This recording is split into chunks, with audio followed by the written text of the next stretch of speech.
Hello दोस्तों, welcome to सिमंग presentation YouTube channel. हम आप लोग सभी को मेरे चैनल में स्वागत करता हूँ। मैं आज आप लोगों को हिंदी इमोशनल स्टोरी सुनाने जा रहा हूँ, जिसमें होश से जाना जाता है। दोस्तों, ये स्टोरी बहुत इमोशनल है। अभी कविता अपने माता पिता की बहुत लाडली थी। 3 बड़े भाइयों की बहन थी। कोई भी चीज मांगने पर उसे वक्त सामने हाजिर हो जाती। पूरे घर में रोब था उसका। पूरे परिवार और नौकर पर राजकुमारी की तरह हुक्म चलाती थी कविता। स्कूल में भी बड़ा रोब था उसका। बड़े घर की लाडली जो थी वो। ऐसे ही उसने कॉलेज में दाखिला लिया। उसके तट पर बड़े गाड़ी में आना जाना, हर दिन नया फैशन देखकर हर कोई उससे दोस्ती करना चाहता था। थोड़े ही दिनों में उसके बहुत से दोस्त बन गए। पूरी कॉलेज में उसकी अपनी ही एक पहचान थी। इन दिनों उसके घर एक रिश्ता आया। खानदानी लोग थे और पापा की पुरानी जान पहचान थी उनके साथ। कविता के साथ कोई ज़बरदस्ती नहीं थी, पर कविता ने फिर भी हाँ कर दी, क्योंकि वो अपने परिवार से बहुत प्यार करती थी। वो जानती थी कि वो लोग उसका अच्छा ही सोचेंगे। लड़के का नाम राज था। राज काफ़ी पढ़ा लिखा और समझदार लड़का था। ससुराल वाले भी बहुत अच्छे थे। ससुराल में कविता की जगह वैसे ही थी जैसे कि मायके में। कोई भी कार्य कविता की सलाह के बिना नहीं होता था। सबके लड़की वो बन गए थे वो। फिर उसके घर एक बेटे का जन्म हुआ। राहुल कविता को जान से प्यारा था। पोटा पाकर ससुराल वाले तो फूल नहीं समझते थे। कविता कभी कभी सोचते कि उसकी किस्मत कितना अच्छी है। उसका हर अपना उसे कितना प्यार करता है। चाहे जीवन में कैसा भी समय आए, मेरे अपने हमेशा मेरे साथ है। मैं कभी अकेले नहीं हो सकती। कितनी खुशकिस्मत हूँ मैं। पर शायद कविता की खुशियों को उसकी अपनी ही नज़र लग गई थी। एक दिन वो मायके जाने की जिद कर रही थी। राज को बहुत काम था, लेकिन वो फिर भी उसे ले गया। रास्ते में उसकी गाड़ी अन्य गाड़ी से टकरा गई। कविता, राज और राहुल बहुत बुरी तरह से जख्मी हो गए। काफ़ी दिनों के इलाज के बाद राज और राहुल तो ठीक हो गए, लेकिन कविता पूरी तरह ठीक ना हो सकी।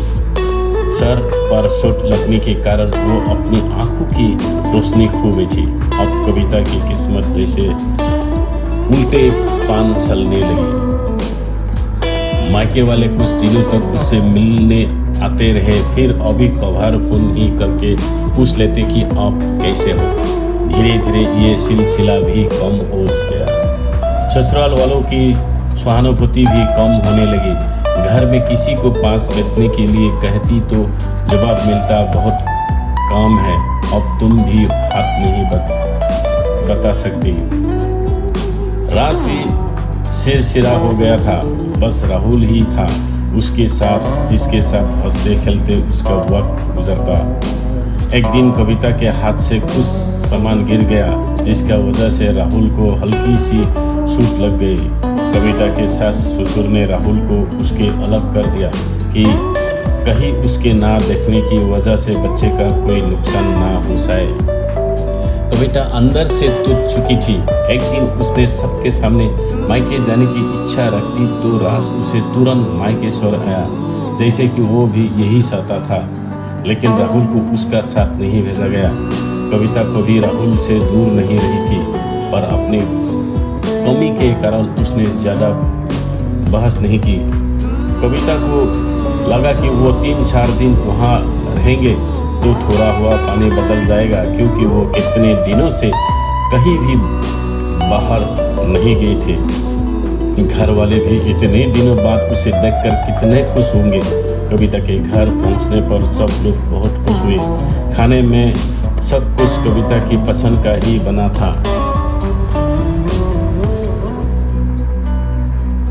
उसने अपने मम्मी पापा और भाई भाइयों से दिल खोलकर बातें की। उनके छोटे छोटे बच्चे की बुआ के साथ घुल मिल गए थे। रात को सोने के वक्त जब वो कपड़े बदलने लगे तो उसने पता चला कि उसका बैग तो बहुत भरा हुआ था। वो सब समझ गए, वो बहुत उदास हो गए। कुछ दिनों तक तो सब ठीक रहा, फिर जैसे सब बदलने लगा, सबका व्यवहार बदल रहा था।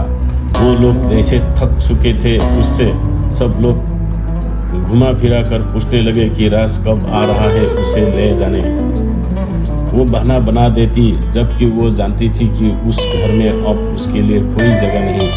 कविता से चलते हुआ कुछ ना कुछ नुकसान हो जाता, थोड़ी बहुत तुक्का ताकि उस सुनाई देती, वो थल लेती। एक दिन उसके हाथ से लगकर एक कीमती फूलदान टूट गया। छोटी भाभी ने बहुत हंगामा मचाया। कविता के माता पिता रोज रोज के झमेलों से तंग आ गए थे। उन्होंने राज को खुद से फोन कर दिया। राज कविता को अपने घर ले गया। कविता को अपने परिवार वालों से ही ये उम्मीद ना थी, जिस कविता के कहीं बिना घर में एक पता भी नहीं मिलता था। उस घर के लिए वो अब बोझ बन चुकी थी। राज के साथ ससुराल आते वक्त वो बहुत खुश थी, क्योंकि वो अपने घर जा रही थी, अपने जिगर के टुकड़े राहुल के पास। परंतु ये खुशी भी कस पल की ही थी। सारा बंदोबस्त पहले ही किया हुआ था। कविता को सीधे ऊपर वाले कमरे में पहुंचा दिया गया। राहुल से दूर रहने की सख्त चेतावनी दी गई। एक कामवाली लता को उसकी जिम्मेदारी सौंपी गई, जो उसने खाने पहन जैसे जरूरतों को ध्यान रखती। कविता ज़्यादातर चुप ही रहता, कभी कभी कामवाली लता से थोड़ा बतिया लेती, उससे जरिए राहुल का पता चल जाता। सबका लाडली बेटी और बहू सबके लिए दादी बोझ बन चुकी थी।